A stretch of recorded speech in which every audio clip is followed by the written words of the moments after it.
Rick Grimes. How much longer would Rick's group have survived out in the wild if Aaron didn't find them and welcome them to Alexandria? Here's the thing. They would have survived a little longer. They're bound to run into something.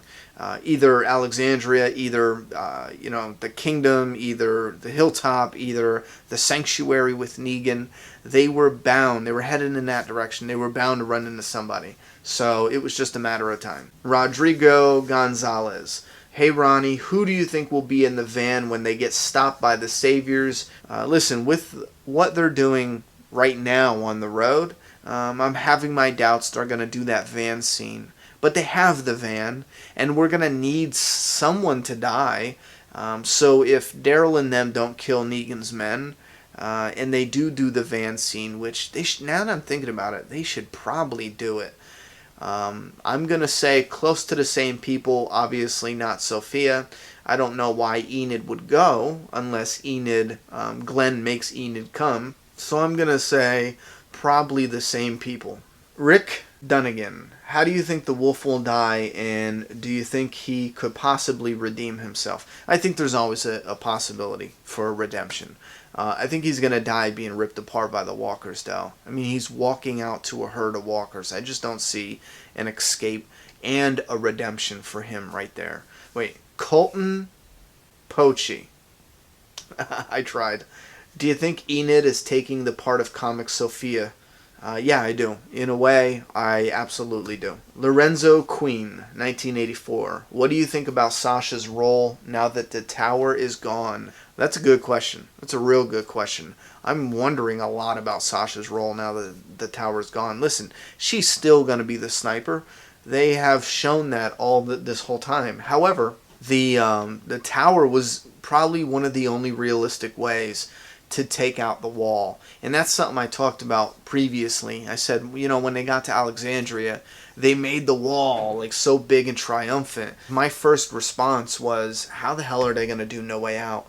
They can ram a truck through it because we knew the wolves were going to come.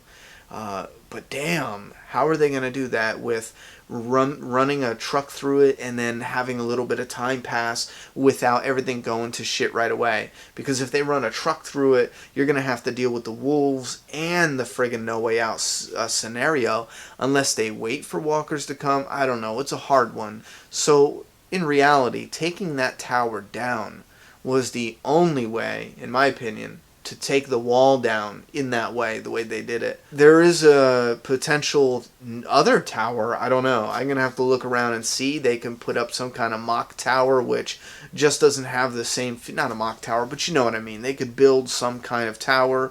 But then again, if they're running into Negan right afterwards, damn, I'm going to have to say, unless there's another building somewhere close by that, has somewhere for them to stand like a tower, I don't know. I just don't know. I don't know. That is something I'm very curious to see what they're going to do. Tired Frisch. I don't know how to say your name. It looks like Tired Fish, but I notice it's Tired F-R-S-H. But when you look at it quick, it looks like fish, so I'm going to call you Tired Fish. Earlier this season, there was some friction between Rick and Daryl. In the future, do you think there will be more of that? No, I do not. The friction was specific. It wasn't friction because they get on each other's nerves. It was friction because they, believe two different things. Now, look at Daryl. What Rick said, resonates even more because it's true, It's dangerous to go out there looking for those people. And, Daryl found people he thought he could trust and they turned around and robbed them, So no, I do not believe there's going to be any arguing unless Daryl's going to find something else to disagree with. Mark Reshtar. Would you like to see a natural disaster utilized more, like no human... Oh, yeah, absolutely. I've talked about this a couple times. Yes, on the natural disasters. Bakerson Entertainment. Which Rick do you like more, comic or TV? Listen, they're both fantastic. I would have to just pick the TV version because it's a real person. You know what I'm saying? You can see all their nuances. It's you get their charisma. So because of that, obviously, I'm gonna have to go with the TV Rick. Andrew Lincoln does an amazing job. So Erica Kovacs. Do you think Glenn and Maggie will reunite in episode 9? Either 9 or 10. Most likely 9.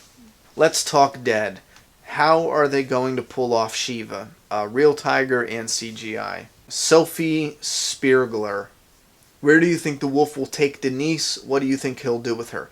I don't think he's going to do anything with her. I don't think they're going to get that far. And I think he's trying to flee with her just to make it out of there. But it's filled with walkers. I don't believe the wolf has a good idea of how, serious the situation is. So I think he's walking into the danger zone. All right, next, Kurt. Do you think the map outline Deanna gave Michonne is foreshadowing how Alexandria will look when we reach the new beginning story arc? Yeah, I absolutely believe that map is going to play a big part in, the new beginning, or how the future of Alexandria will look. We should look on that map for a new tower. All right, we love comics.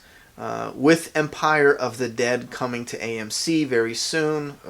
Do you think it will bring more people to The Walking Dead, or do you think it could take away from its audience? I don't understand how at all it would ever take away from its audience, because we have to understand it's on AMC, so it's not playing the same time. It's not competition.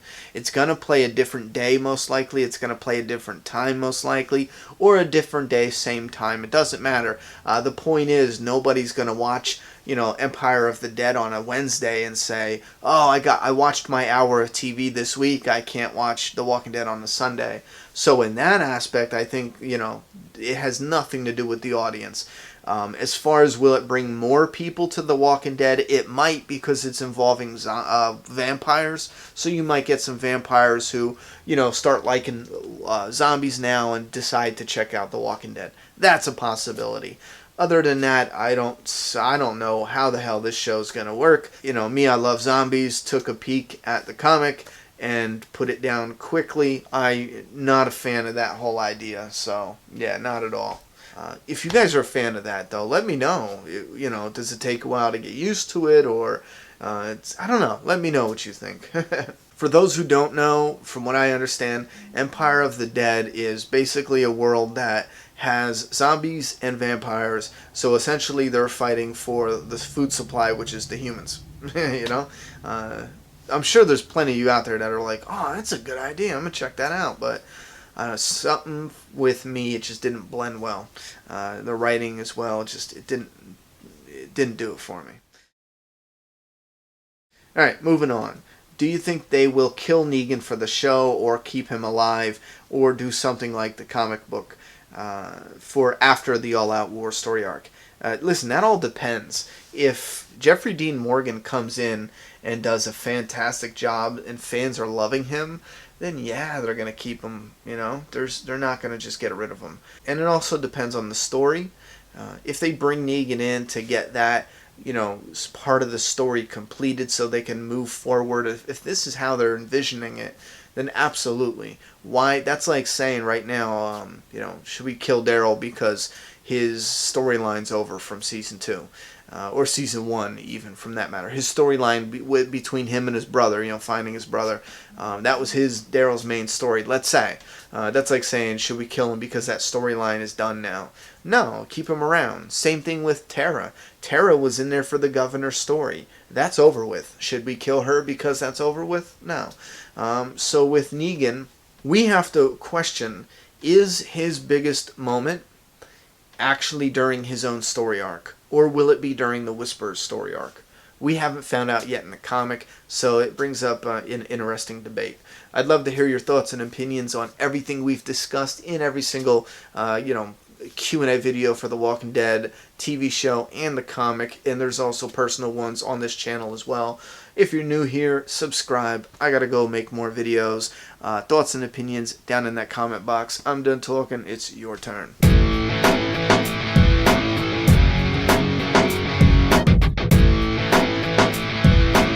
Subscribe now.